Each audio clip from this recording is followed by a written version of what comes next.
L'empereur de Chine et sa suite de courtisans viennent de passer la nuit dans une petite auberge, dans un village niché au cœur de la montagne. Dans le milieu de la matinée, quand ils sortent de l'auberge, alors là, ils sont tous surpris. Ils sont tous surpris parce que la veille au soir, il n'y avait pas un chat dans les rues, mais alors là, ça grouille de monde. Il y en a partout. Et l'aubergiste leur explique que c'est tout à fait normal, puisque c'est le jour du marché. Eh bien, voilà une belle aubaine pour notre empereur qui adore aller à la rencontre de son peuple. C'est décidé, il passera la matinée sur le marché. Et on ne tarde pas à le retrouver là, au milieu des étals, serré de près par ses gardes, bien sûr, mais il salue les uns, les autres, il discute avec les paysans, il s'informe des us et coutumes, goûte même quelques fruits nouveaux. Et vers la fin de la matinée, après avoir déambulé comme ça pendant un bon moment, il arrive à l'autre bout du marché. Il arrive à l'intersection entre la rue de l'Auberge et la rue du Temple. Et là, juste à l'angle de ces deux rues, est assis par terre un vieil homme, une petite barbichette au bout du menton. C'est le scribe, l'écrivain public du village. Il est assis en tailleur, assis par terre, et il a devant lui une petite tablette de bois.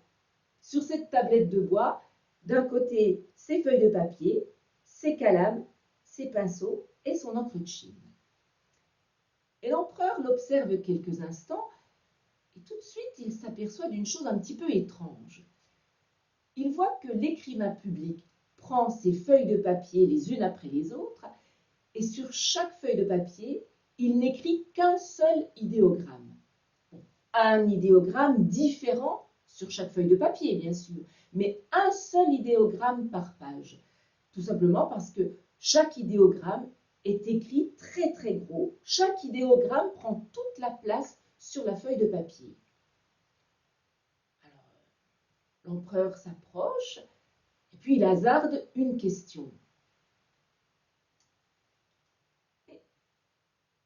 Dites-moi, mon cher, vous écrivez une lettre, je suppose?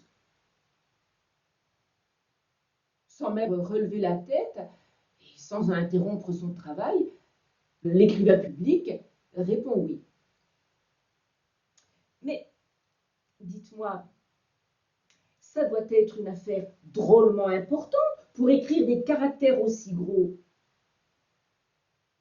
L'écrivain public relève la tête, il suspend son mouvement et il répond « Oh, non, mais j'écris à un sourd. »